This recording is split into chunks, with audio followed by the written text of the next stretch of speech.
บ่รู้ร้อนรู้หนาวอิหยังใช้ชีวิตแบบชิลๆคืออิหยังบ่เกิดขึ้นนี่เสียความรู้สึกพ่อแม่พี่น้องคนไทยที่เขาเจ้าเคยสนับสนุนให้โอกาสคนลาวคนหนึ่งจนประสบความสำเร็จแต่มามื้อนี้สร้างความผิดหวังให้คนไทยหลายๆคนที่เคยสนับสนุนเคยให้กำลังใจแต่ใช้ชีวิตแบบชิลๆเลยบ่ออกมาเนาะบ่มาอธิบายเรื่องราวอิหยังออกเลยเนาะ แถมบ่เฮ็ดบ่รู้อิหยังเลยนี่เฮ็ดแบบบ่รู้อิหยังเลยเกิดขึ้นอิหยังเกิดขึ้นเลยทั้งที่ตัวเองนี่คนเขาออกมาเว้าเรื่องราวของตัวเองบ่แม่นน้อยเนาะแต่ตัวเองก็บ่รู้ร้อนรู้หนาวอิหยังเลยเฮ็ดตัวเฉยๆใช้ชีวิตแบบชิลๆเนาะบ่ได้สนพระสนตั๋วอิหยังเลยบ่ได้สนตำรวจตำรี่อิหยังเลยอันนี้บ่คนที่เคยไปอยู่จุดสูงสุดเนาะ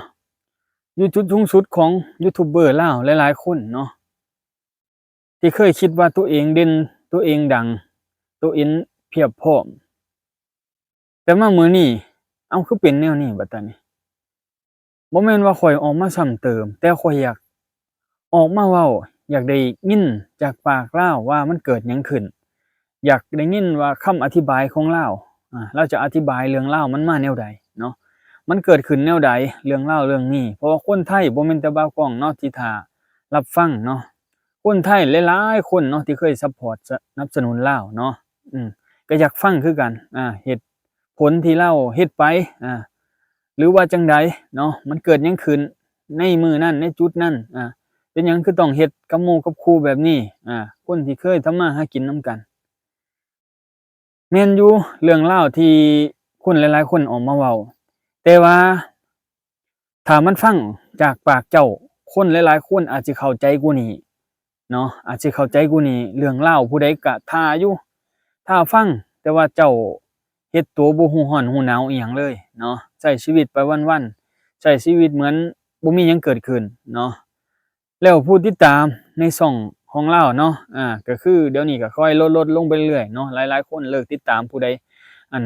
เคยเบิ่งคลิปเลาแหละแต่ก่อนเคยเราเฮ็ดคลิปตรงไปตรงมาแต่กลับมาเบิ่งคลิปซุมื้อนี้หลายๆคนออกมาวิจารณ์เลาเนาะเว้าเรื่องความบ่ดีของเลาหลายๆช่องเนาะออกมาเว้าเนาะก็คนหลายๆคนก็เข้าไปยกเลิกการติดตามเลาเนาะพี่น้องเอ๋ยเว้ากล้องก็อยากฟังเหตุผลที่เลาออกมาเฮ็ดแบบนี้นำเนาะเลาเฮ็ดแบบบ่รู้อิหยังเลยหั้นนะเลาก็ลงคลิปไปปกติเดะแต่ว่าเลาก็ลงน้อยลงเนาะ แต่เราก็ใช้ชีวิตแบบ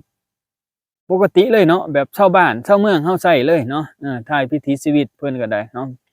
แต่ว่าอาจจะบ่มีการออกมาวิพากษ์วิจารณ์อันจ้าบอยเหมือนเดิมเนาะคนเขมรเนาะพี่น้องเนาะนี่แหละพี่น้องเอ้ยบ่กล้องออกมาเว้าในมื้อนี้ก็เรื่องราวเรื่องนี้แหละบ่กล้องก็อยากฟังจากปากเลาบ่แม่นหยังเลาใช้ชีวิตชิลเกินน่ะเหมือนมันบ่ได้เกิดหยังขึ้นอะนะมันเหมือนบ่ได้เกิดหยังขึ้นเฮาก็ท่าฟังอยู่ว่ามันเกิดเหตุการณ์อิหยังขึ้นเจ้าคือได้คิดสั้นขนาดนั้นเนาะตัดอนาคตของตัวเองได้ขนาดนั้นเนาะทั้งที่ตัวเองเนี่ยไปไกลกว่าหมู่แล้วสายยูทูบเบอร์สายเดียวกันเนาะไปไกลกว่าหมู่แล้วผู้ติดตาม200,000ซับสไครบ์เนาะพี่น้องเนาะคือว่าไปไกลกว่าหมู่แล้วเนาะคือผู้ใดก็อิจฉาเลาแหละเนาะแต่ว่าเลาก็หลงตัวเองหลงตัวเองหลงระเริงกับคิดว่าตัวเองมีผู้ติดตามหลายมียอดคนเบิ่งหลายเนาะแล้วก็เลิงเฮ็ดหยังก็ได้คิดว่าเนาะแล้วจุดนี้เนาะมันก็เฮ็ดให้คนเชื่อถือหลายๆคนเนาะคนไทยคนลาวก็สนับสนุนให้กำลังใจหลายนับแต่คนลาวที่ไปหลงเชื่อคารมของลาวเพราะว่าเราก็คือว่าแหละเราก็มีผู้ติดตามตั้งอันแสนซับสไครบ์มันก็สร้างความเชื่อถือให้คนหลายๆคนแม่นบ่พี่น้องก็คือเราไปเฮ็ดกลโกงของลาวน่ะพี่น้องเอ้ยคือหลายๆคนออกมาเว้าหั้นแหละเนาะมันก็มีความเชื่อถือหลายอย่างเนาะพี่น้องเนาะเพราะว่ามีผู้ติดตามตั้ง200,000แม่นบ่มันมีความเชื่อถือหลายๆอย่างนี่แหละพี่น้องจุดที่เราเราคิดไปแล้วคนหลายๆคนก็เชื่อถือในจุดๆนี้ก็เลยหลงไปนำคารมลาวเนาะว่าให้เราดูแลช่องให้เนาะพี่น้องเนาะเพราะว่าแม่นแล้วบางคนที่เขา บ่มีจริงๆที่เขาบ่มีความรู้จริงๆที่เขามันบ่มีความอำนวยความสะดวกต่างๆนานาบางทีนะพี่น้องคือมาในลาวเฮาคือบ่กล้องเคยเว้านะว่าสิได้เฮ็ดกรอกข้อมูลต่างๆนานามันอาจสิยากแหน่เนาะพี่น้องเนาะมันอาจสิยากแหน่เฮ็ดได้บ่เฮ็ดได้เนาะพี่น้องสำหรับ YouTube เนาะแต่ว่ามันก็มีเรื่องราวการเดินทางเข้าในเมืองถ้าว่าสมมุติเนาะการเฮากรอกบัญชีกรอกข้อมูลต่างๆนานามันก็ต้องเข้าไปในเมืองพี่น้องเอ้ยถ้าว่ามันเฮ็ดในบ้านนอกเฮา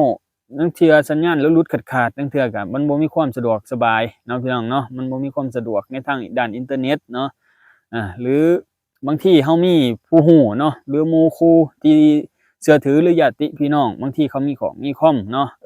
ให้เขาเฮ็ดให้มันง่ายเพิ่นว่าเนาะมันง่ายสำหรับเฮ็ดในโทรศัพท์มันอาจสิยากแหน่เนาะพี่น้องเนาะแต่ว่าก็พอเฮ็ดได้เนาะพี่น้องเนาะแล้วยังมีอีกหลายๆคนเนาะที่มีความน่าเชื่อถือมากกว่ายูทูบเบอร์คนดังคนนี้พี่น้องเอ้ยคือบ่าวกล้องก็เคยให้อาจารย์คนนี้เฮ็ดให้เพิ่นก็คือดูแลดีคักได้พี่น้องเอ้ยแต่ว่าเพิ่นก็บ่ได้เคยมาเยาะมายิ่งมายุ่งอิหยังกับของมาซี่บ่าวกล้องเนาะพี่น้องเนาะเพิ่นก็คือลบทิ่มเลยเนาะเคยเข้าแล้วเพิ่นก็ลบทิ่มเลยเนาะข้อมูลต่างๆนานาที่เคยสื่อสารกันเนาะพี่น้องนี่แหละพี่น้องเหตุผลของคนเนาะพี่น้องเนาะผลประโยชน์เล็กๆน้อยๆไปตัดอนาคตของตัวของไปตัดเส้นทางเดินของเจ้าของเสียความรู้สึกแรงพี่น้องเอ้ยคนไทยหลายๆคนคงสิเสียความรู้สึกคือกับบ่าวกล้องนี่แหละเนาะเพราะว่าอิหยังพี่น้องเราเป็นคนแบบดีๆเลยแหละไปตามเส้นทางดีๆเลยเพราะว่ามั่นคงแล้วช่องเราก็มั่นคงแล้วผู้ติดตามแล้วก็ยอดคนเบิ่งก็มั่นคงแล้วเนาะพี่น้องเนาะคลิปละ 2-3 หมื่นคลิปละแสนนึงเทื่อน่ะคลิปแตกแสนโอ้รายได้แต่ละเดือนเราบ่แม่นน้อยเด้อพี่น้องเอ้ยโคตรดีเลยแหละแต่ว่าเราเฮ็ดหลงอิหยังไปเนาะพี่น้องเอ้ยแล้วก็คนลาวเฮาหลายๆคนเดี๋ยวนี้คือเขาจะฮู้เรื่องราวของเราเกือบเบิดประเทศแล้วเพราะว่ามันมีช่องข่าวเนาะมันมีช่องข่าวที่ออกมาตีแผ่เรื่องราวของเราเนาะบ่แม่นน้อยเนาะตีแผ่เรื่องราวของเรานี่ในช่องข่าวสดเนาะแล้วก็ในไทยก็คือว่าโอ้ตีแผ่แบบวงกว้างเลยผู้ใดก็ไปติดตามรับชมเบิ่งคลิปของคนที่เขาจะออกมาวิจารณ์หรือกลุ่มพวกที่บาโบเนาะกลุ่มพวกบาโบเนาะพี่น้องเนาะที่เราออกมาเว้าข้อมูลที่มันเป็นความจริงแล้วก็แน่ชัดที่มีหลักฐานต่างๆนานาจะชี้โตคนผิดได้เนาะพี่น้องเนาะคนที่เขาเจ้าออกมาเว้าตรงๆก็คือของบาโบเนาะพี่น้องเนาะคนที่เพิ่นเสียหายแล้วก็น้องผู้หญิงที่เพิ่นเสียเงินไปแล้วก็บ่กล้องว่ามีหลายคนเลยแหละเนาะมีหลายคนแล้วแหละคิดว่าเนาะเสียหายไปเนาะพี่น้องเนาะบ่กล้องว่าพี่น้องสิเฮ็ดอิหยังก็สร้างเนาะต้องหาข้อมูลดีๆก่อนจะต้องหาก่อนจะไปฝากชีวิตไปฝากเส้นทางการทำมาหากินกับบุคคลใดบุคคลหนึ่งต้องคิดดีๆว่าความน่าเชื่อถือส่ำใดนะผมหยิกข้อสั่นมันครบได้บ่คนแบบนี้เนาะเราต้องเบิ่งดีๆค้นคว้าเบิ่งดีๆเดี๋ยวพี่น้องจะผิดหวังคือแบบนี้แหละนี่ไป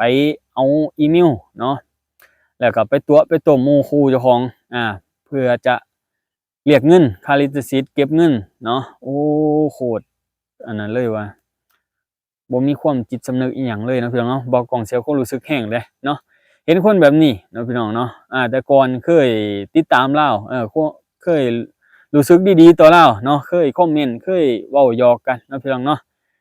ในคอมเมนต์แต่ว่ามามื้อนี้เสียความรู้สึกแรงแถมคนออกมาวิพากษ์วิจารณ์เว้าต่อโต้เลาแต่ว่าเลาบ่ออกมาเว้าอีหยังเลยนะใช้ชีวิตแบบชิลๆบ่ได้ฮู้ร้อนฮู้หนาวอีหยังเลยพี่น้องคันเราออกมาเว้าคนหลายๆคนบางทีเขาเจ้ายังให้โอกาสเด้แต่ว่าเราบ่ออกมาเว้าอีหยังเลยนะพี่น้องในจุดๆนี้นะจุดที่เราเสียแรงอีหลีเฮ็ดผิดแล้วก็ลอยนวลเพราะว่ามันมีหลักฐาน4ตัวแล้วเนาะพี่น้องเนาะคือนี่ถ้าแต่บาโบเนาะถ้าแต่บาโบแล้วมาแล้วข้ามมาลาวเนาะเราดำเนินคดีต่างๆนานาเฮ็ดจังไดว่าเจ้าหน้าที่บ้านเมืองเฮาจะดำเนินคดีแนวใดกับคนที่เฮ็ดแบบนี้ฉ้อโกงเรื่องราวแบบนี้เนาะพี่น้องเนาะมาเว้าสู่กันฟังเนาะพี่น้องเนาะเพราะว่ามันจะเฮ็ดให้เป็นตัวอย่างเนาะพี่น้องเนาะถ้าว่ามีคนเฮ็ดอีกเนาะเขาอาจจะยันเขาอาจจะกลัวเนาะถ้าว่าเจ้าหน้าที่บ้านเมืองเฮาดำเนินคดีจับเรื่องเล่าเรื่องนี้ได้เนาะพี่น้องเนาะดำเนินคดีเรื่องแบบนี้ได้เนาะมันอาจจะเฮ็ดให้คนหลายๆคนหวาดกลัวอาจจะบ่เฮ็ดอีกเนาะพี่น้องเนาะได้พี่น้องถ้าว่ามีตัวอย่างแบบนี้ แล้วคนเฮาก็สิมีบทเรียนบัดตานี้แม่นบ่พี่น้องมีบทเรียนเฮาฮู้แล้วเฮาเห็นแล้วเคยเห็นแบบนี้ลักษณะแบบนี้แล้วเนาะเฮาก็เป็นบทเรียนเฮาได้เนาะพี่น้องเนาะโอ้เอาพี่น้องเอ้ยคนไทยก็ให้กำลังใจคนที่เขาเจ้าอันถือเข้าตัวเข้าต้มไปเนาะพี่น้องเนาะคนบ่ดีก็ให้เขาเจ้าลงโทษตามกฎหมายบ้านเมืองเนาะพี่น้องเนาะกับเวรกรรมที่เฮ็ดไปกับคนอื่นเนาะพี่น้องเนาะเว้าผู้ใดมันก็ได้แนวนั้นแหละพี่น้องเอ้ยเฮ็ดแนวใดก็ได้แนวนั้นคือเพิ่นว่าเฮ็ดบุญก็ได้บุญเฮ็ดบาปก็ได้บาปไปโกงเงินเขาจักมื้อเจ้าของก็ต้องถูกโกงเนาะพี่น้องเนาะนี่แหละพี่น้องเอ้ยคือกับอันที่ผู้หลักผู้ใหญ่เพิ่นบอกนั่นแหละพี่น้องเอ้ยเพิ่นว่าคดไปโกงเขากินนี่กินได้บ่โดนเพิ่นว่าเนาะ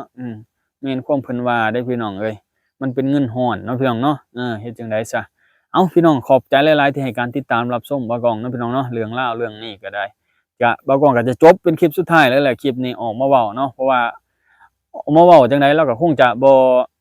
มาให้คำอธิบายเนาะพี่น้องเนาะเราบ่คงจะบ่ออกมาให้คำอธิบายต่างๆนานาหลายๆเนาะเราอาจจะเก็บเงียบแบบนี้แหละเราอาจจะใช้ชีวิตแบบนี้แหละเนาะพี่น้องเนาะเอาโอเคพี่น้องเอ้ย